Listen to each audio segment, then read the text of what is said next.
At 4:11 in the morning, on the 3rd of November, Cora Mercer stood barefoot on the second deck of a paddle steamer she had owned for exactly 11 days.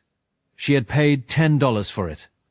The boat was sinking. She knew it was sinking. She had known since the second night, and she had not stopped it. She had let it sink, slowly, deliberately, while she watched. Below her feet, in the engine room, a brass valve no bigger than her fist was letting the river in at the rate of a teaspoon a second. She had measured it. She had her grandfather's tape recorder taped to a beam above the hatch. She had her phone in her coat pocket, and an Iowa Division of Criminal Investigation agent in an unmarked Chevy in the gravel lot, half a mile upriver. And in approximately 40 minutes, two people who had counted on this boat being on the bottom of the slough by Christmas were going to step onto her deck for the last time. The flashlight clicked off. The fog closed in. A beagle named Roy made a single low sound from somewhere near her ankle. There are 3 things you need to understand about how Cora Mercer ended up barefoot on a sinking paddle steamer at 4 in the morning, waiting for the men who tried to sink it. The first is that she was 22 years old and had $340 in a checking account, and she had bid 10 of them on a boat without knowing why. The second is that her grandfather had been dead for 11 months, and his voice was still telling her things, through a cassette tape, in his own handwriting, in the muscle memory of her hands. And the third is that the man who actually owned this boat had been declared missing for 8 months, and he was not missing at all. He was alive. He was hiding, and he was the only other person on Earth who knew what was in the locked cabin on the second deck. But to understand the 4 in the morning, you have to go back to a Tuesday in October, to a county clerk's office that smelled like printer toner, and to a piece of paper Cora was not supposed to find. It was a Tuesday in late October. Cora was on her break from the overnight shift at the Highway 52 diner outside Dubuque. The kind of break that happens at 2 in the morning, when the long-haul drivers have all refueled, and the booths are empty, and the only sound is the coffee machine cycling through its burner. She walked the 4 blocks to the county clerk's office because she had finally done a thing she had been putting off for 11 months. She had given up Walt's house. She could not make the property tax. She had filed the change of address form, and she had moved into the one-room apartment above the diner, the one with the radiator that sounded like a man tapping a pipe with a spoon, and she was at the clerk's office to make the paperwork real. The corkboard inside the clerk's office was the kind of corkboard every small-town government office has. It had lost dog flyers and a notice about culvert repairs on rural Route 4, and a schedule for the hazardous waste drop-off, and pinned at the bottom a 1-page legal notice on yellow paper. Cora almost walked past it. She was tired. She had been on her feet since 9 p.m. The notice was printed in small-town legalese, the kind of paragraph that is typeset to be complied with, and not read. The headline said, "Notice of Abandoned Vessel Sale." Below that, in a column of names and numbers, was one line that stopped her. Belly of Cassville. 1928 paddle steamer, wood hull, 112 feet. Moored at dry slow landing. Minimum bid $10. Auction October 23 at 10 a.m. She read it 3 times. She read it because her grandfather had worked on the Belle of Cassville. Not often. Twice. Maybe 3 times. In the 1980s. She remembered him saying the name the way you say the name of a stubborn old woman. That Belle, he had said once, in the kitchen of the house she had just signed away. She will outlive all of us if her owner ever lets her breathe. Walt had been gone for 11 months. He had died of heart failure at 71 on a Wednesday afternoon in November of the year before, in the kitchen of that same house, at the table where he had eaten his breakfast for 40 years. Cora had spent the 11 months since doing 2 things. She was working 2 jobs, the overnight diner shift and the weekend deckhand position on the Julia Bell, the river tour boat that ran sightseers up and down the Mississippi from April through October. And she was listening to a cassette tape. The tape was a Panasonic RQ2102 cassette, 47 minutes long, labeled in Walt's own handwriting with a black Sharpie. Engier's log, for Cora. He had recorded it over the last year of his life, sitting at that kitchen table, talking into the handheld Panasonic voice recorder he had kept since the 1970s. Cora had played it on a thrift store cassette deck in her apartment above the diner, the kind of deck with a single speaker and a pause button that stuck. She rationed it. 3 minutes a night. The way you ration a thing you cannot get any more of. She had played the opening of that tape 40-some times. She knew it by heart. Walt's voice, quiet and a little raspy, the voice of a man talking to someone who is not in the room yet, but will be. Cora Bear, if you are listening to this, I am not in the kitchen anymore. Do not be sad about it. Get a pencil. We are going to talk about engines and about people, which is the same conversation. The yellow notice did not make sense to her. Boats like the Belle of Cassville do not get abandoned. They get sold, or they get scrapped, or they get restored by a hobbyist with a YouTube channel and too much money. They do not get walked away from. She asked the clerk, a man named Errol who had a hearing aid he turned down when the office was quiet, who the owner was. Errol shrugged. He said the filing said owner deceased or missing. Cora asked which one. Errol shrugged again. She looked back at the corkboard. She noticed a thing she would not have noticed a year ago. Before the tape, before the overnight shifts taught her to read a room by what was wrong in it. The yellow notice had been posted for the legal minimum of 30 days, but it had been pinned directly over an older notice. The pinholes from the older notice were still visible in the cork, 4 of them, in a square pattern, below the 3 pins holding the new one. Someone had wanted this notice to exist for exactly long enough to satisfy the statute, and not 1 day longer. She wrote the date and the time on the back of a Highway 52 diner receipt and walked back to work. On the way, in the dark, in the cold that was just starting to come into the river valley in late October, she thought of Walt's letter. He had written it 6 weeks before he died. It was folded inside the cassette case, behind the tape, in a white envelope with her name on it in his square handwriting.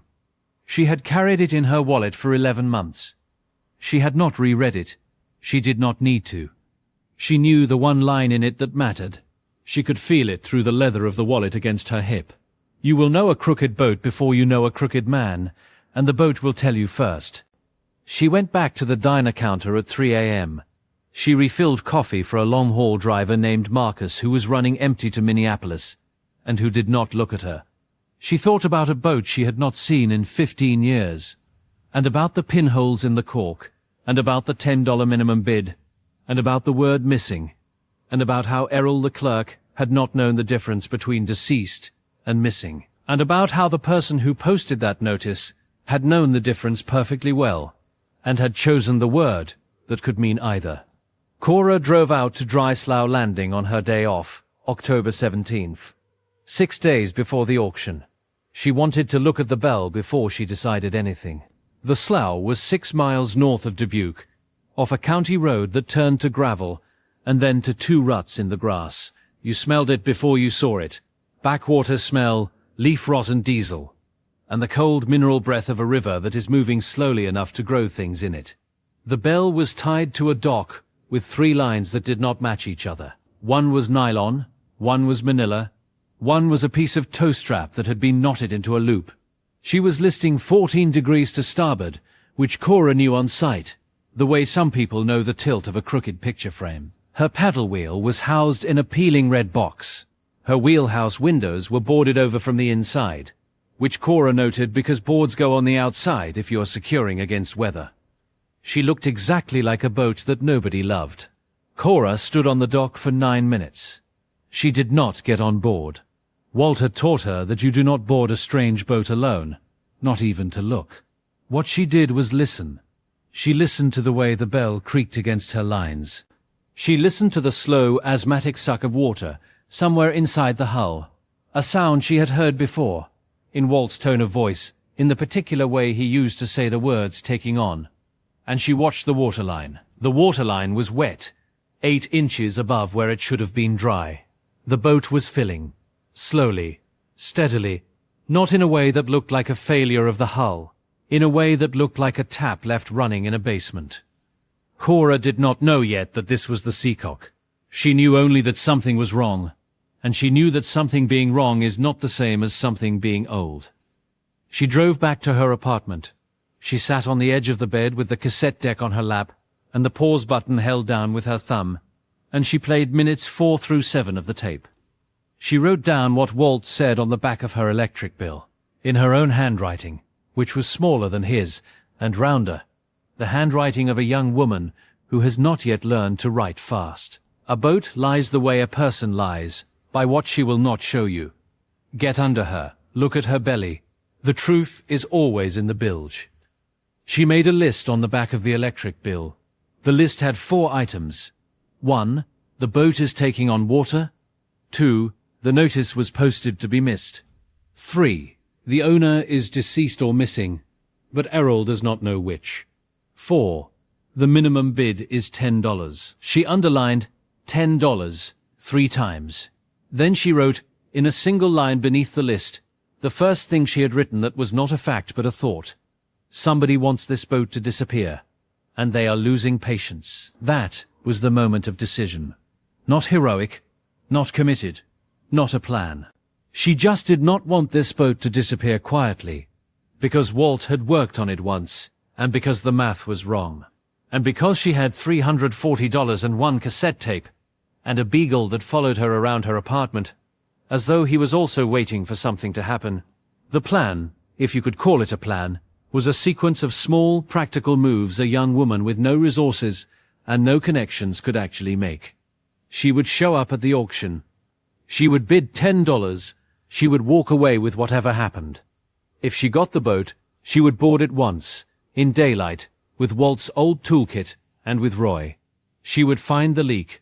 She would decide from there. She did not tell anyone.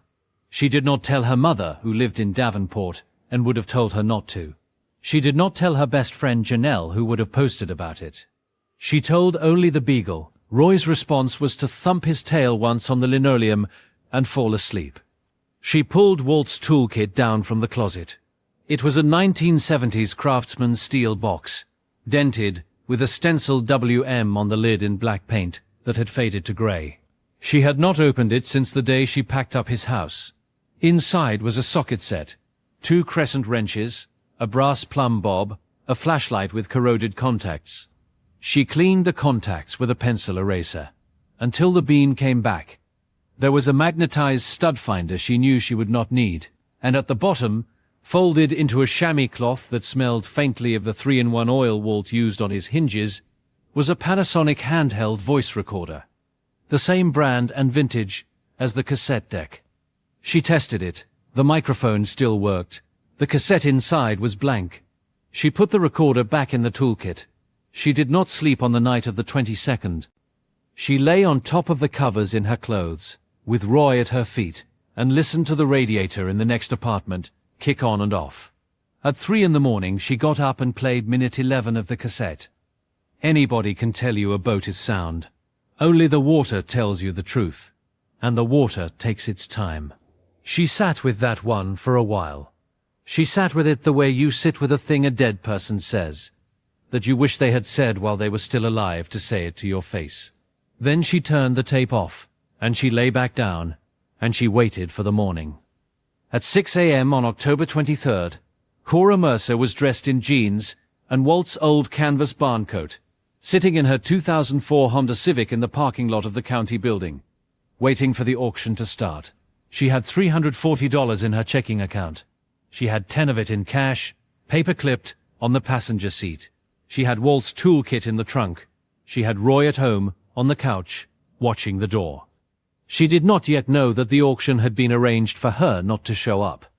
The auction room was a municipal conference room with fluorescent lights and a folding table, and the kind of carpet that is installed in government buildings because it is cheap and because no one is expected to look at it. There were exactly 5 people in it. Cora counted them when she walked in. Behind the table sat Errol from the clerk's office, with his hearing aid turned up for the occasion, and a county lawyer named Carmichael who looked at his phone every 9 seconds. In the row of folding chairs sat 3 other people.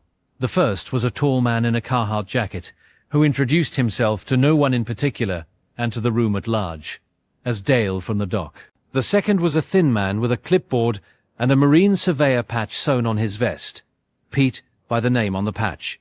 The third was a woman in her 50s, in a navy blazer who did not introduce herself at all.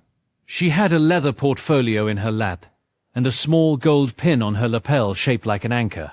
Cora sat in the back. She did not take off Walt's coat. The whole room paused for 2 beats when she walked in. The woman in the blazer looked up from her portfolio, looked at Cora, and looked back down. The look took less than a second. Cora caught it the way you catch a draft from a door that should be closed. The room had been set up for no outside bidders. There were not enough chairs. Errol had to bring one in from the hallway for Cora, a metal chair with a torn vinyl seat that he set down at the end of the row with a sound that said, plainly, that he had not expected to need it. The auction itself took less than 3 minutes. Carmichael read the notice in the flat voice of a man reading a legal notice for the 400th time. He opened the bidding at the minimum, $10. He paused. He looked at Dale. Dale did not move. He looked at Pete. Pete did not move. He looked at the woman in the blazer. She did not look up from her portfolio. Cora raised her hand. She said the words $10 in a voice she had not had to use in a long time. The voice of a young woman speaking in a room of older people who have not asked her a question. Carmichael looked at her. He looked at the woman in the blazer. The woman in the blazer did not look up. Carmichael said, $10 going once. The woman did not look up. Going twice. Pete coughed into his fist. A small, deliberate cough that was not about his throat. Sold to the young lady in the back for $10. It was, Cora would later think, the strangest auction she had ever heard of, including the one she had not heard of. 3 men and 1 woman in a room set up for a sale, and only the one person they had not planned for had bid. She signed the paperwork. She wrote a check for $10 on the spot, a check that cleared her account down to $330, which was a number she would remember. Errol handed her a small brass key on a paper tag that read, Cabin, Belle of Cassville. Dale stood up from his folding chair, walked over to her with the kind of easy, loose-hipped walk of a man who is used to being on docks, and said, Welcome to the river, young lady, in a voice that was friendly the way a closed door is friendly. The woman in the blazer left first. She did not say a word to anyone. The anchor pin on her lapel caught the fluorescent light on her way out. One small gold flash, and then she was in the hallway and gone. Cora drove out to the slough that same afternoon, October 23rd, with Roy in the passenger seat and the toolkit in the trunk. She parked where she had parked the first time, 6 days ago. She walked down the dock. She stepped onto the Belle of Cassville for the first time. The deck was wet under her boots in patches that should have been dry. Roy sniffed once at the edge of the gangplank and would not cross it. She had to pick him up, 24 pounds of stubborn beagle, and carry him aboard. He went stiff in her arms the way he had gone stiff in the vet's office the time he had his teeth cleaned, which she would remember later, and not kindly. The Belle smelled like every old boat smells. Wood, water, diesel, and the sweet rot of something organic that had died in a crawl space sometime in the Carter administration. Cora set Roy down on the foredeck. Roy walked 9 feet, sat down, and refused to move an inch. She made a circuit of the main deck. The salon was open and stripped of furniture. The galley was bare. The wheelhouse was boarded shut from the inside, which she noted again because it was still wrong. Boards go on the outside if you are securing against weather. Boards go on the inside if you are securing against people. She went up to the second deck. There was a hallway with 3 cabin doors. 2 of the doors were unlocked and empty, the cabins cleaned out to the bulkhead. Not a drawer or a hook left. The third door, at the end of the hall, the captain's stateroom, was padlocked. She took the brass key out of her pocket.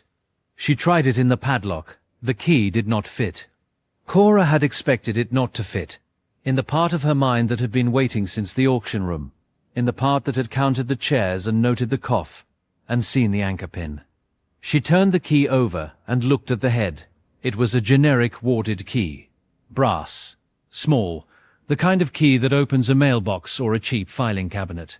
The padlock on the cabin door was a Yale, the brand name stamped on the body, with a deep keyway that would never accept a key like the one in her hand. They were not even close. They were not the same type of lock. The key in her hand had been made for some other door. or for no door at all. She stood in the hallway for a long minute, with the key in one hand and the padlock in the other. The hallway creaked around her in the way old boats creak, which is the sound of wood remembering what it was. Then she remembered minute 19 of the tape. If a man hands you a key and the key is wrong, the man is wrong too. Do not argue with him, just keep the key. She put the key in her pocket. She did not try to break the lock. She did not call Errol. She finished her circuit of the boat. The engine room she walked through but did not study. Not yet. The bilge was wet, but she had expected wet. The paddle wheel housing was intact, which surprised her. The housing being the most expensive part of a paddle steamer to rebuild, and the part that would be hardest to fake a salvage report on if it were in good condition. She walked back to Roy. Roy was still sitting on the foredeck, in exactly the same spot, with exactly the same expression, which was the expression of a dog who has decided that this place is not his, and that he is not going to pretend otherwise. She picked him up. She carried him back to the dock. She drove home. This was the first installment. The wrong key. The wrong notice. The auction room set up for no bidder. The dog who would not cross the gangplank. None of it was said by the narrator. None of it needed to be. The viewer could assemble it the way Cora assembled it, which was by what was wrong and by what would not show itself. Back at the apartment that night, Cora put the brass key on the kitchen table next to her electric bill. She fed Roy. She did not eat. She did 3 things, in order, with the kind of deliberate small-step patience that Walt had taught her was the only way to work on an engine at night. She searched the county records online, on the diner's Wi-Fi, on her phone. Sitting on the edge of the bed, the Belle of Cassville's registered owner was listed as Harland Voss. The status field said, missing, presumed. Cora noted the wording. Not deceased, missing, presumed. Date of disappearance February 14th, 8 months ago. Last seen at a boat ramp in Gothenburg. She searched the name Harland Voss.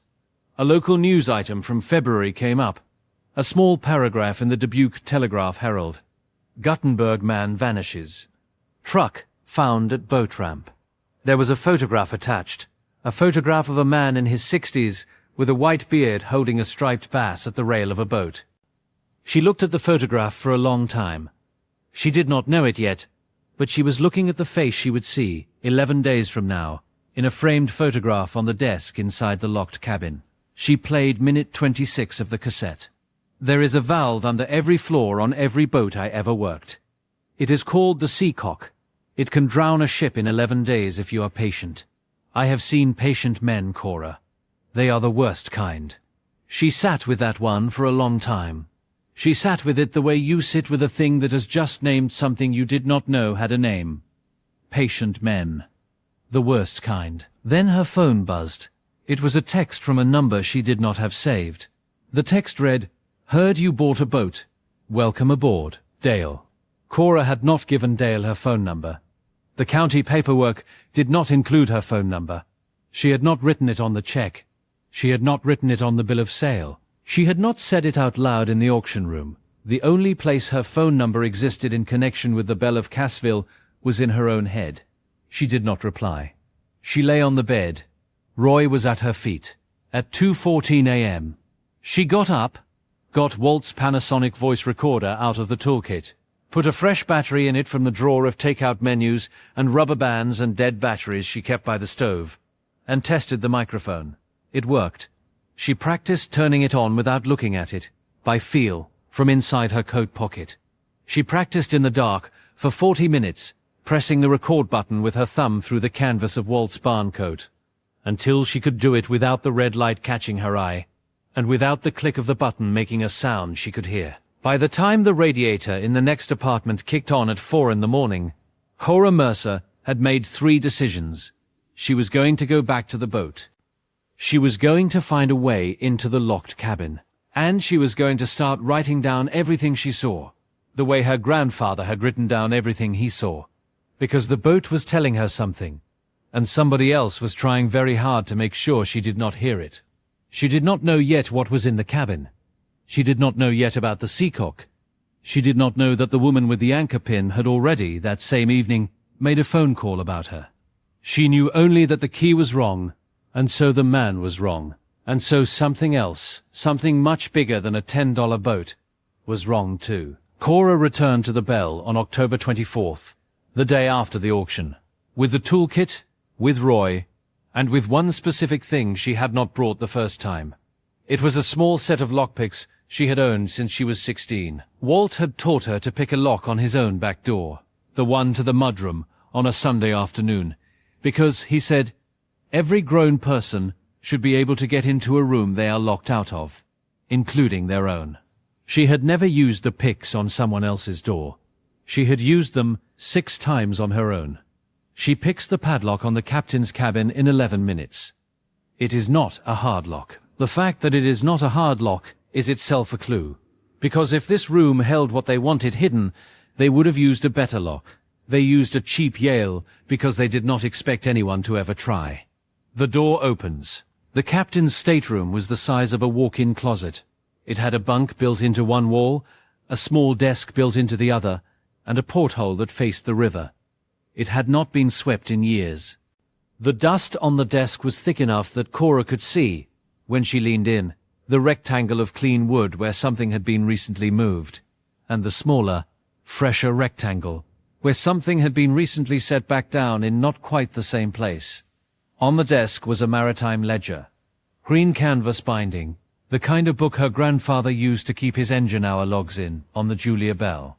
On the bulkhead above the bunk was a framed photograph of a man in his 60s holding a striped bass at the rail of this very boat. The wood of the frame was warped. The glass was clean. Someone had wiped the photograph recently, even as they had not bothered to clean the desk. On the floor, half kicked under the bunk, was an empty manila envelope with the return address of an insurance company in Cedar Rapids, printed in the corner. She did not touch any of it yet. She stood in the middle of the cabin and did what Walt had taught her to do in any new engine room. She looked at the room for a full minute before she touched anything, because the room is going to lie to you the moment you start moving things in it. You were a quiet little kid. People mistake quiet for soft. They are going to mistake you your whole life. Let them. It is the cheapest advantage you will ever have, she decided, standing in that cabin, to be exactly what they thought she was. A broke 22-year-old who bought a sinking boat for $10 and does not know what she is looking at. She will let them believe that. She will let them believe it for as long as she can. She took the ledger and the manila envelope. She left the photograph. She relocked the padlock with her picks, restoring it exactly as she found it. The hasp seated the same way, the dial turned to the same position. She did this so that whoever comes next will not know she has been inside. She walked down the dock at sundown with the green ledger inside her coat and Roy at her heels. She drove home at exactly the speed limit, because she had just stolen the only honest thing left on the Belle of Cassville, and she had stolen it from people who had been stealing it themselves for months. That night, October 24th into the 25th, Cora read the ledger. The ledger was Harland Voss's. His handwriting was small, square, and slightly leftward-leaning, engineer's writing. The kind of hand that is made by a man who has spent 40 years filling out log forms in engine rooms where the pen has to be short because the space is small. It was not a financial book. It was a maintenance log, kept conscientiously from 2016 through January of this year. Engine hours, fuel logs, hull inspections, paddle bearing replacements. The first 118 pages were the life of a man who loved a boat. But the last 14 pages were different. They were not engine entries. They were notes. Starting on page 119, the entries change. They become shorter. They are dated, and they are not about the boat anymore. November 4, 2023. Dale R. came again about the slip fee. Said he would help me with paperwork if I could not pay. I asked what kind of paperwork. He did not say. November 18, 2023. Pete Halverson stopped by uninvited. Wanted to do an unscheduled hull survey.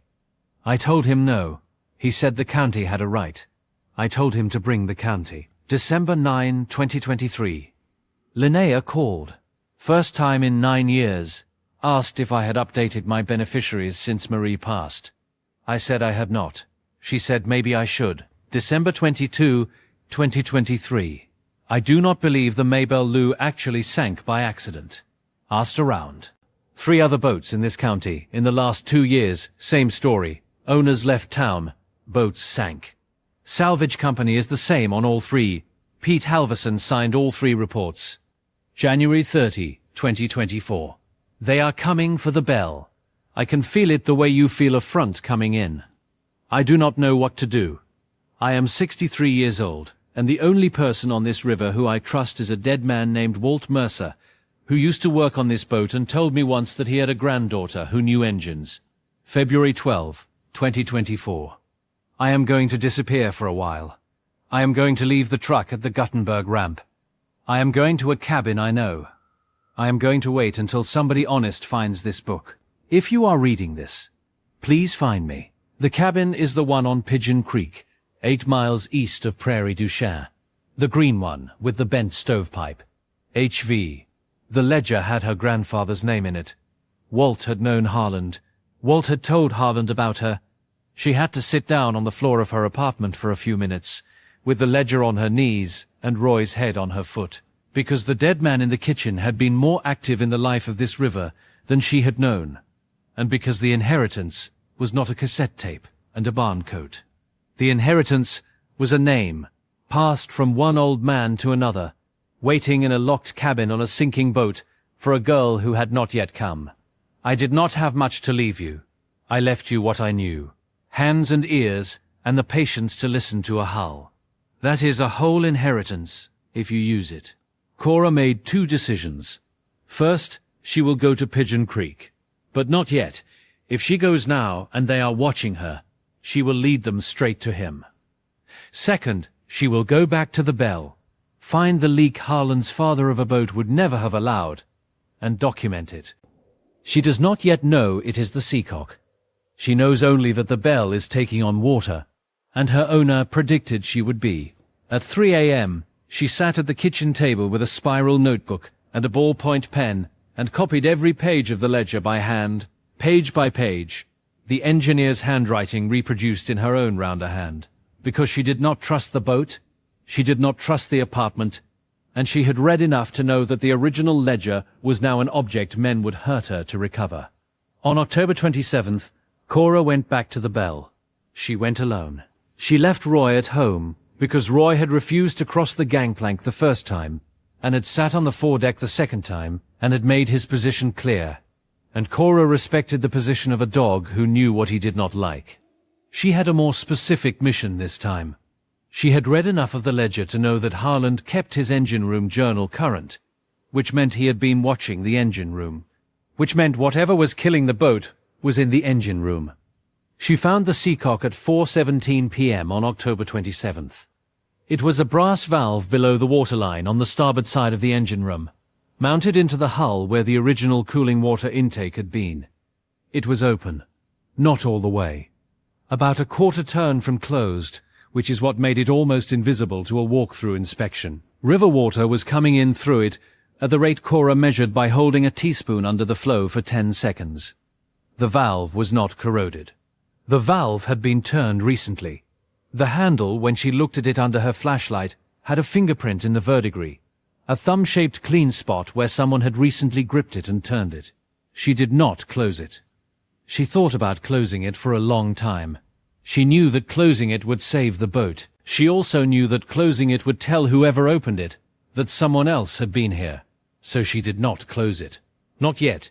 She took a photograph of the valve, of the thumbprint, of the teaspoon, and she left it exactly as she had found it.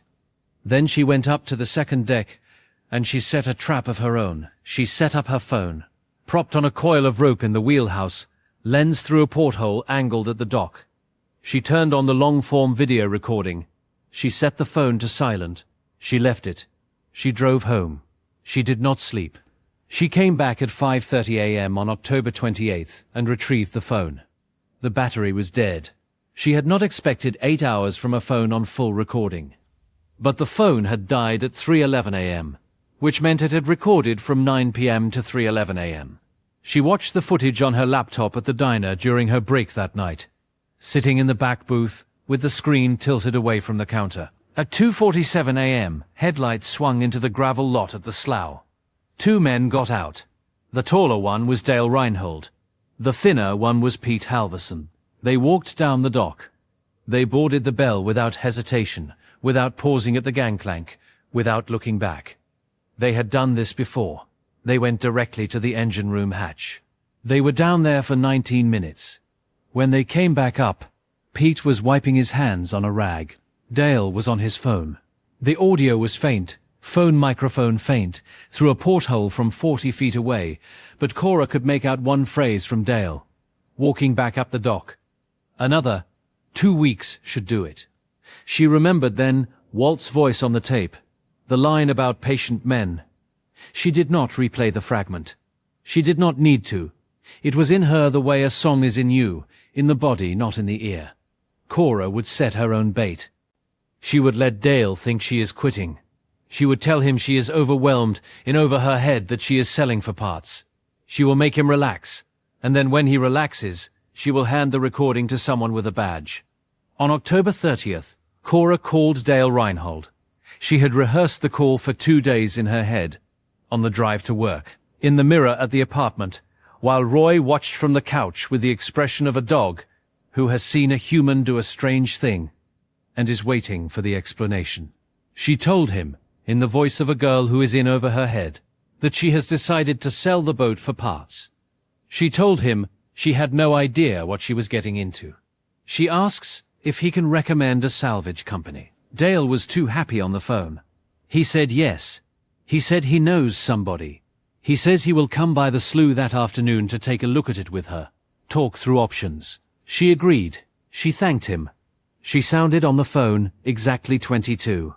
She drove out to the Bell 2 hours early. She took Walt's Panasonic handheld recorder. She taped it under the bench in the salon, under the seat where she would sit, where Dale and whoever he brings will sit across from her.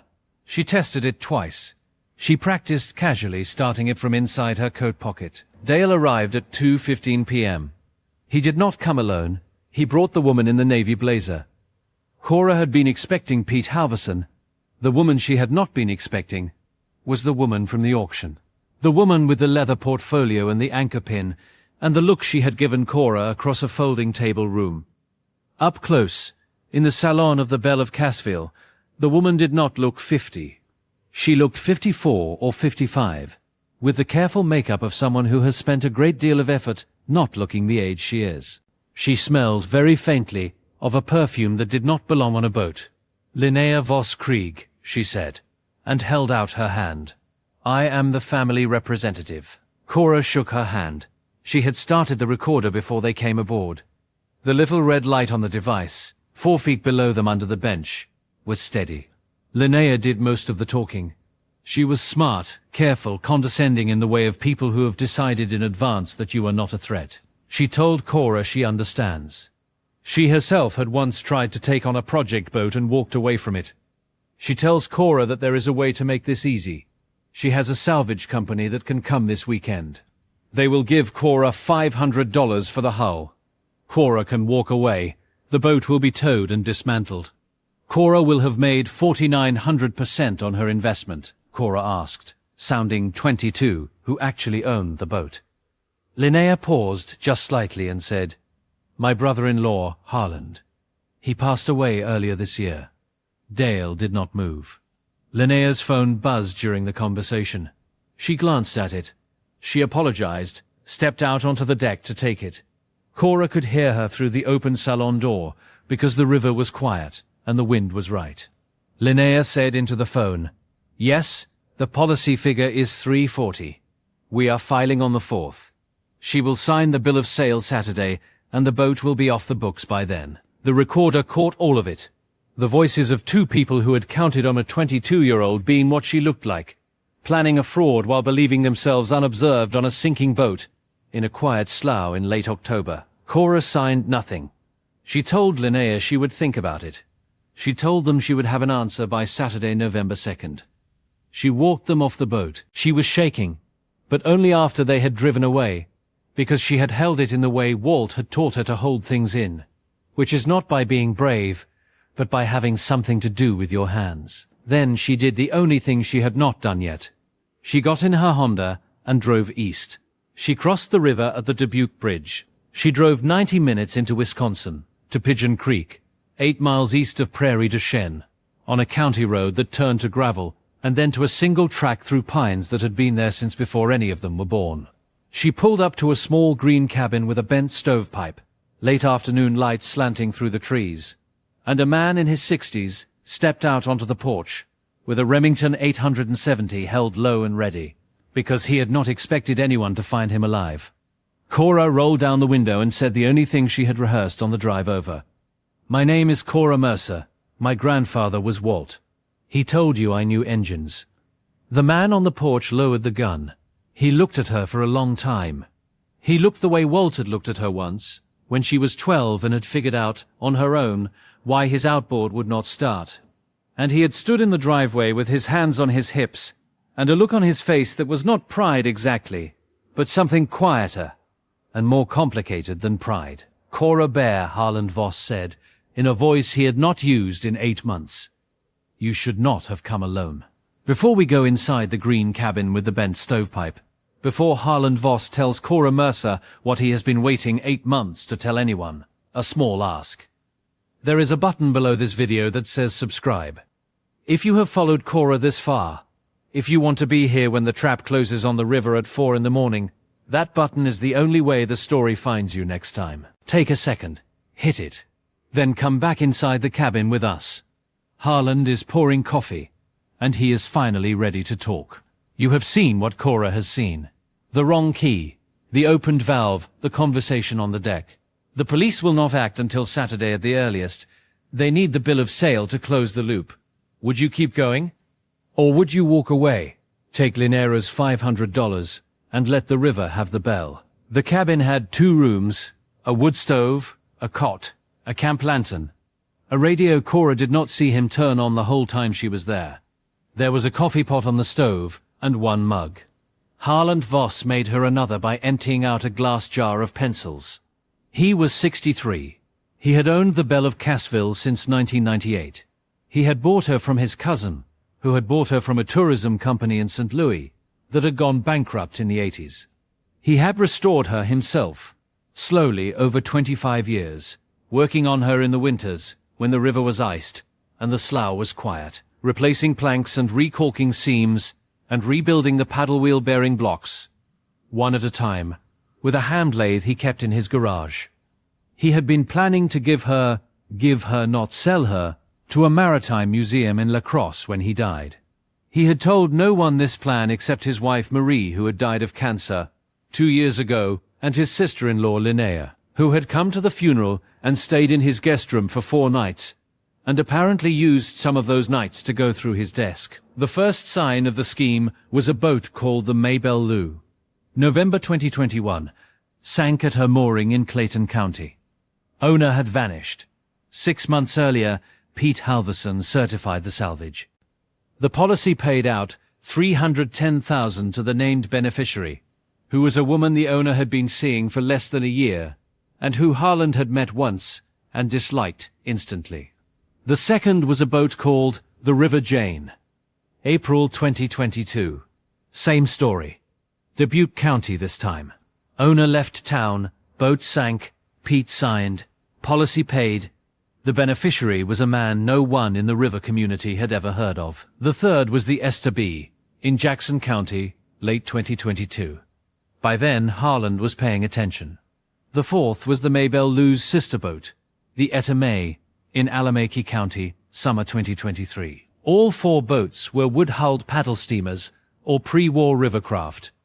All 4 owners had policies underwritten by the same regional insurance group out of Cedar Rapids.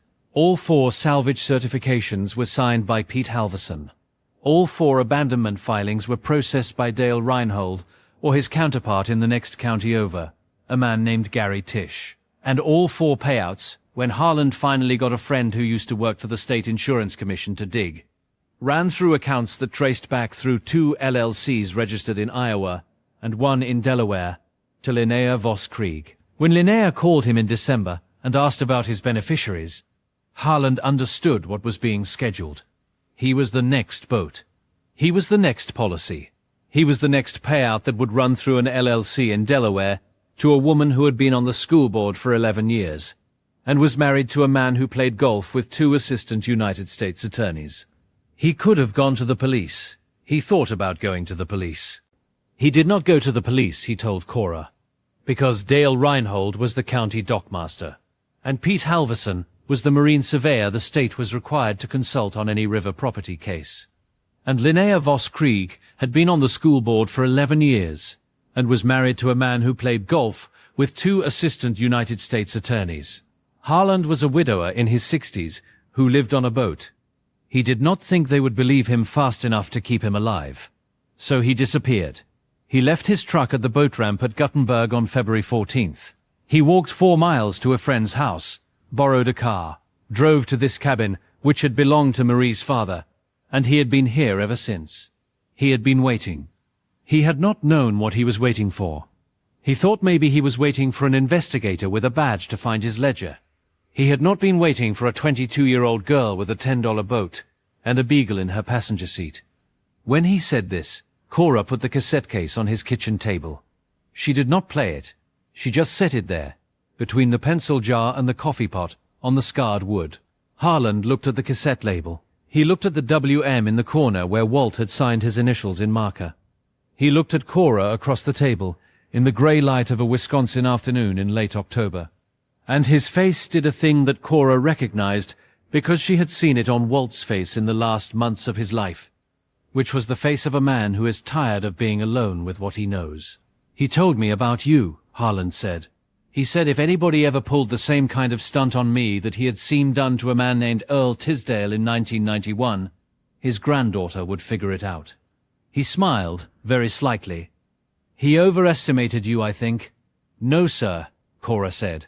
He did not. The clock was visible now. Linnea Voss Krieg had told Cora the policy would file on the 4th of November.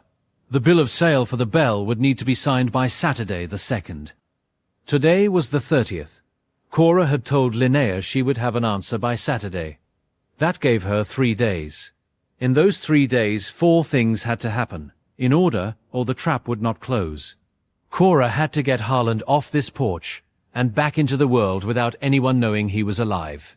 The ledger, the Seacop photographs, the surveillance video from October 28th, and the recorded conversation from October 30th had to get into the hands of someone with both jurisdiction and motivation to use them. Local police would not be enough. This had run through 4 counties. It had to be the Iowa Division of Criminal Investigation, and probably the Federal Insurance Fraud Bureau, because insurance fraud crossing state lines is federal. The trap had to be set in such a way that Linnea, Dale, and Pete were caught doing something. Not just talking about something. People talk. People take it back. People do not, however, get caught aboard a boat at 3 in the morning opening a seacock they are not supposed to know exists. And Cora had to do all of this while still pretending, to all 3 of them, that she was a broke 22-year-old planning to sign a bill of sale on Saturday morning.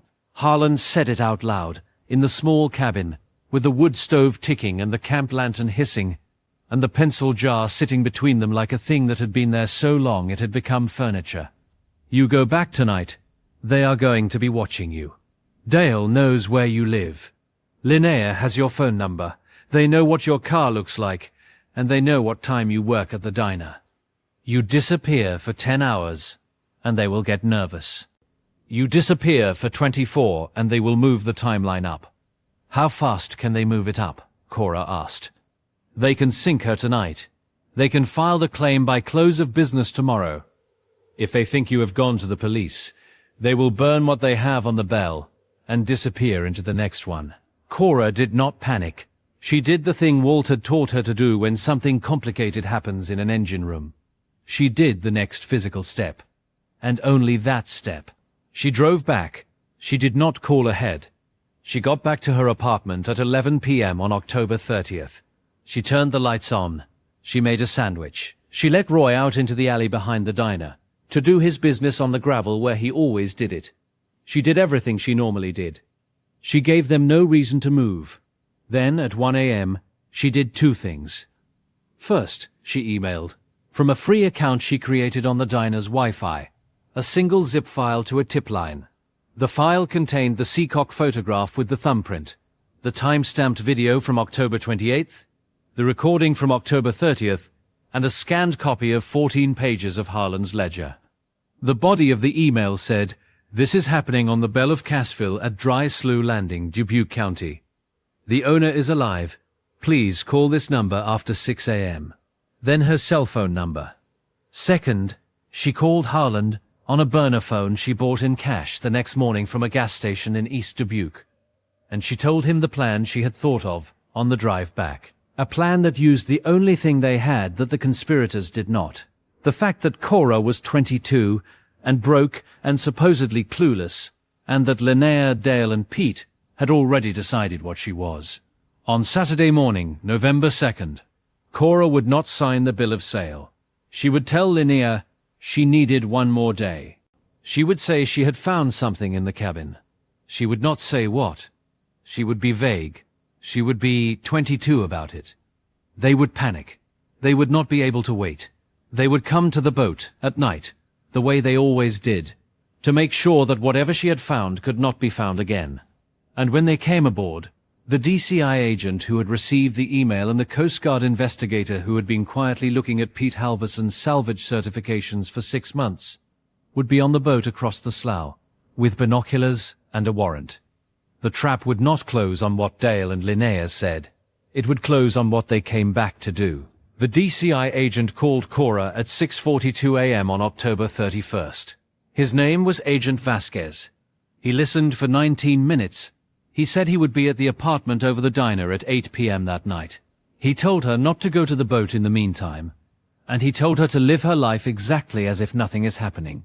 She worked her diner shift. She refilled coffee for the long-haul drivers.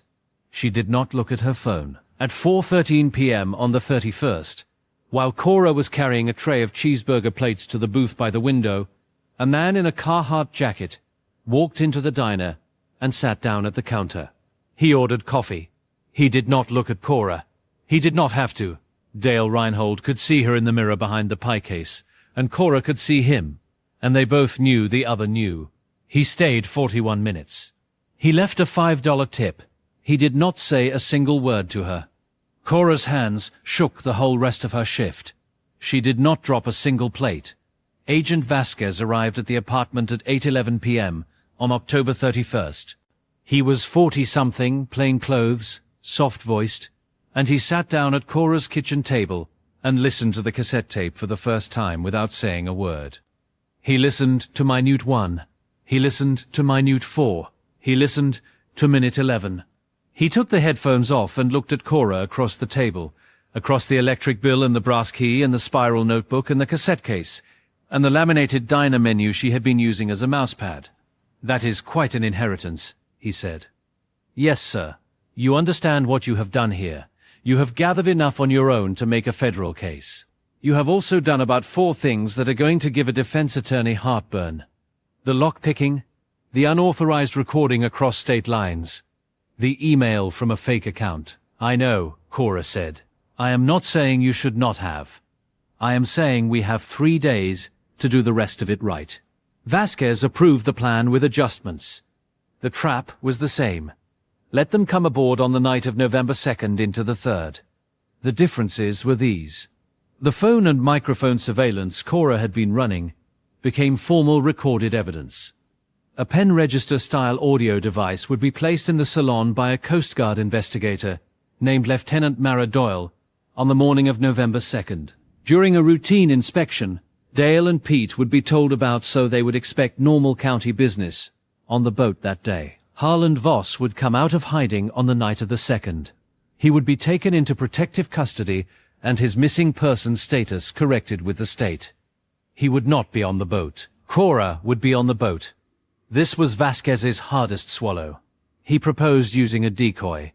Cora refused. She said, and this is the line she used, "They will not come if I am not there. They are coming because they think I am." Dale Reinhold had a small criminal history in Wisconsin from the late 90s that Vasquez had not known about. So did Pete Halverson. Linnea had none. Linnea was the variable. The final piece was the Seacock. The Seacock had been open since Cora found it on the 27th. By Vasquez's hydrologist's calculation, the Belle had 6 to 8 days before she went under at her mooring. November 3rd was day 7. If Dale and Pete came on the 2nd to open the valve further, they were sealing the case. On the evening of November 1st, Cora drove back to the slough one last time before the trap. She did not go aboard. She stood on the dock at twilight and looked at the Belle of Cassville, the way she had looked at her the first time, on October 17th. She had owned this boat for 9 days. She had cost the people who wanted to steal her exactly nothing in money and exactly everything else. The Belle was still listing 14 degrees to starboard. She had not sunk a single inch more than she would have sunk on her own. Cora had done something Walt had taught her, without ever quite saying it. She had let the boat tell the truth before she said a word herself. She walked back up the dock. Roy was in the passenger seat. She got in, she started the engine. Then she did something she had not done since the day Walt died. She played the entire cassette, all 47 minutes from start to finish, on the drive home. She did not pause it, she did not ration it. She let it run, and Walt's voice filled the Honda Civic from the speakers of the thrift store deck she had wired into the dash, with a patch cord and a cassette adapter. And the voice talked about engines, and about people, and about the Seacock, and about quiet, and about the inheritance, and the voice sang badly. In the last minutes a song with no words Cora could make out, and the river was on her left the whole way home. And the fog was coming in.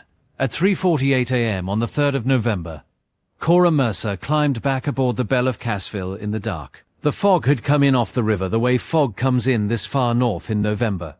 Without warning, without sound, settling on the water the way a hand settles on a frightened animal. Lieutenant Doyle was across the slough with a long lens. Agent Vasquez was in the gravel lot, in an unmarked Chevy, with 2 more agents in a second car behind him. Harlan Voss was in a motel in Asbury, alive, drinking coffee, waiting for a phone call. Cora was barefoot on the second deck because she could not afford the noise of her boots on the wet wood. She heard the truck pull into the gravel lot at 4:11 a.m.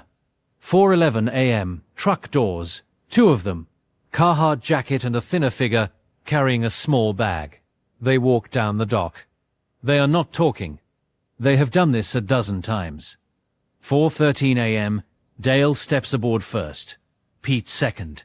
They go to the second deck. They are checking the cabin. They are checking whether Cora has been back inside. The padlock is on. The picks are in Cora's pocket. They cannot tell it has been opened. 4:15 a.m. They go down to the engine room. Cora is in the wheelhouse with the cassette recorder running and the cell phone live streaming to Agent Vasquez's laptop. The recorder catches them on the metal stairs. The phone catches Dale's voice. She is coming Saturday with the bill of sale. Open it the rest of the way. She will sign in the morning and we will have her off the boat by noon. Pete answers. If she signs. She will sign. She is 22 and broke, and she just wants the $500. 4:18 a.m. There is the unmistakable sound of brass on brass. The Seacock handle turning. The flow of river water through the valve doubles.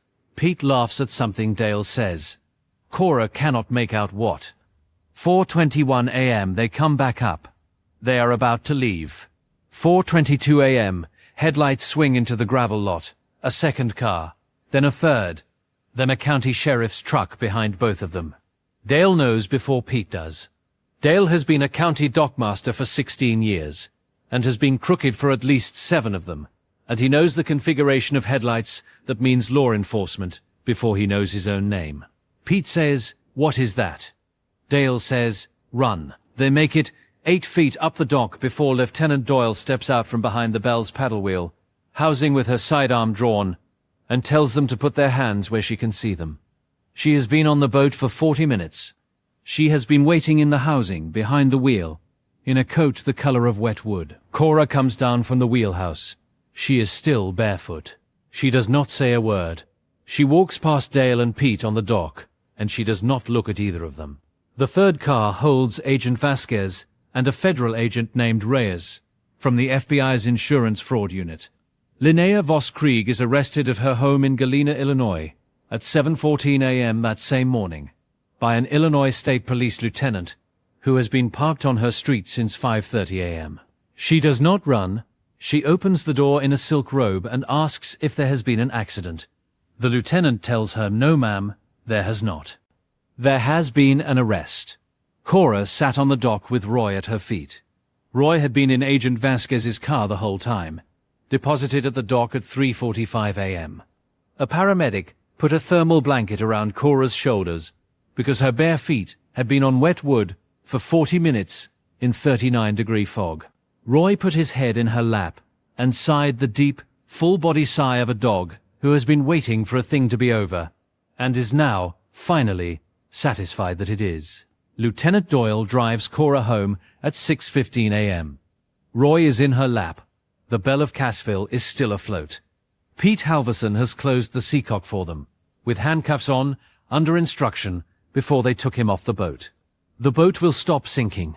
She will, in time, be pumped out and lifted and inspected and returned to Harland Voss, who is, as of 6:02 a.m. by Iowa State Correction, no longer missing.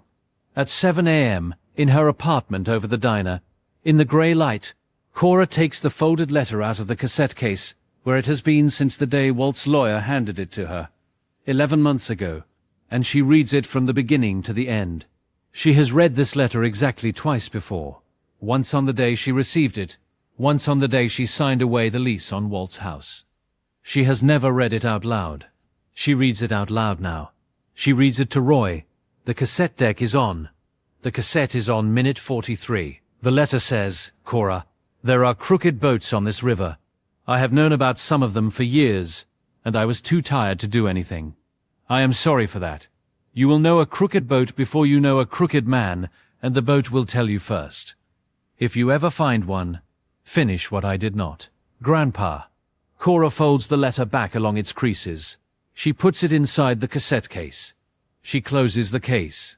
She closes the cassette deck. She lies down on top of the covers with Roy at her feet, and for the first time in 11 months, she sleeps the whole way through a night, even though the night is morning, and even though the morning is bright.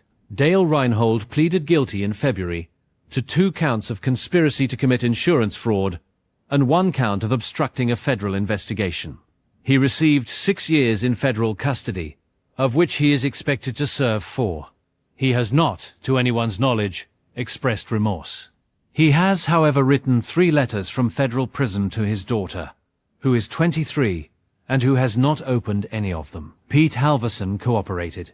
He was the first to break in an interview room in Cedar Rapids, 2 days after the arrest, when Agent Reyes set the Belle of Cassville file in front of him, and then set 3 other files beside it. Pete identified 6 other boats. He named 2 more conspirators in Alamaki County.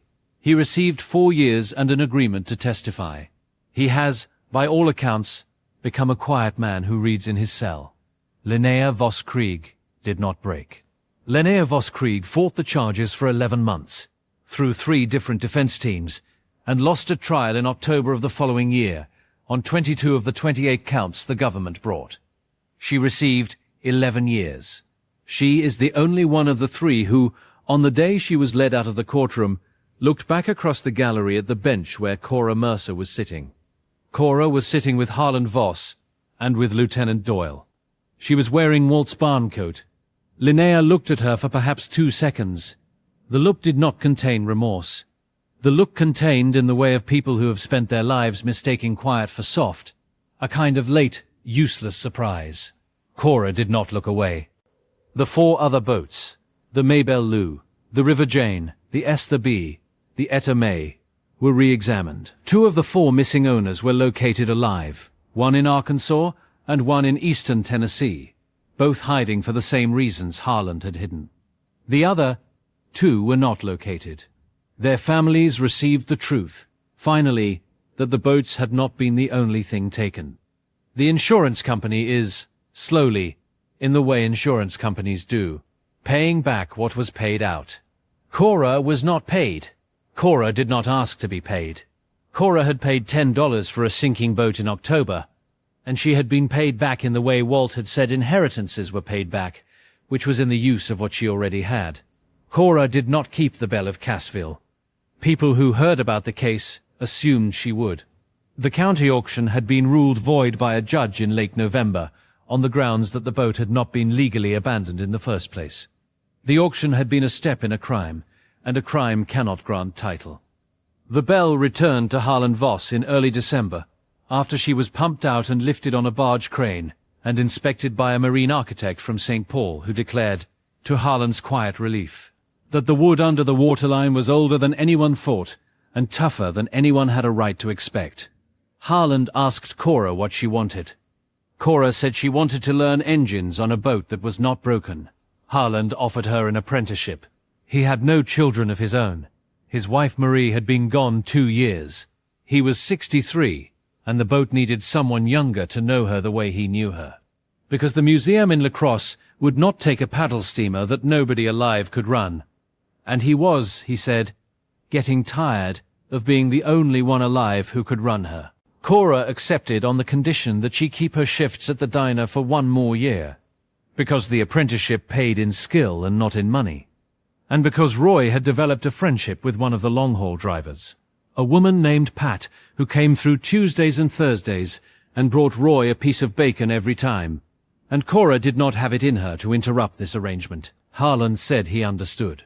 Harland said Walt had been the same way about a dog he had once. In 1979, a half-blind cocker spaniel named Ed. Cora kept the cassette in the engine room. She built a small shelf for it, screwed into a bulkhead between the boiler and the workbench, at exactly the height of her left ear when she was standing at the bench. She kept the Panasonic recorder beside it. She did not play the tape often. She played it when she was alone on the boat, between shifts, in the slow hours of the river. She rationed it the same way she had always rationed it, 3 minutes at a time. She finished, in February of the next year, the last 14 minutes of the cassette, which she had never played because she had been saving them. The last 14 minutes were not advice. They were Walt singing, badly, in his old man's voice. A song he had used to sing while he worked on engines when she was a little girl. A song she had not remembered. She remembered until she heard it. The song had no words she could make out. It was the kind of singing a man does to himself in a room where he thinks he is alone. She played those 14 minutes twice, and then put the tape away and got back to the bench. The engine she was working on was the Belle's original 1928 reciprocating steam unit, which was older than Walt would have been, and which knew, the way certain machines know, that it was being listened to. On a Tuesday in late March, Cora Mercer was alone on the Belle of Cassville, which was tied up in a working slip in Dubuque now, with a fresh coat of white paint on her wheelhouse, and her name relettered in red on her starboard bow. The river was high. The morning was cold. There was no fog. She was on her back under the workbench, tightening a fitting on a copper line that had been weeping a slow bead of water since November. She had Roy under the workbench with her. Roy was 12 and a half now, and slept 18 hours a day, and his preferred sleeping spots had shifted from the couch in her apartment to wherever Cora was. He was a deep, sighing presence against her left hip. The cassette was on the shelf above her. She could see it without turning her head. The label was yellowed, and the WM in the corner had faded to a kind of bronze. The Panasonic recorder was beside it. The tape inside the recorder was not Walt's. The tape inside the recorder was a fresh blank, on which Cora had begun in the same way Walt had begun 40-some years before her, to talk into the microphone in the evenings about what she was learning, about the throw of a connecting rod, about the way you can hear a hot bearing before you can feel it, about a beagle, about the difference between a key that fits and a key that does not. She did not know who she was recording it for. She had no granddaughter. She was 23. She might have one someday. She might not. She tightened the fitting. The bead of water stopped. She lay still for a moment under the workbench. She could hear the river against the hull on the other side of the wood. She could hear Roy breathing. She could hear the slow, regular tick of the boiler at rest, which was the sound of a boat that was not lying about anything. She reached up, without sitting up, and pressed recorded on the Panasonic. "Hello, kiddo," she said. "Get a pencil."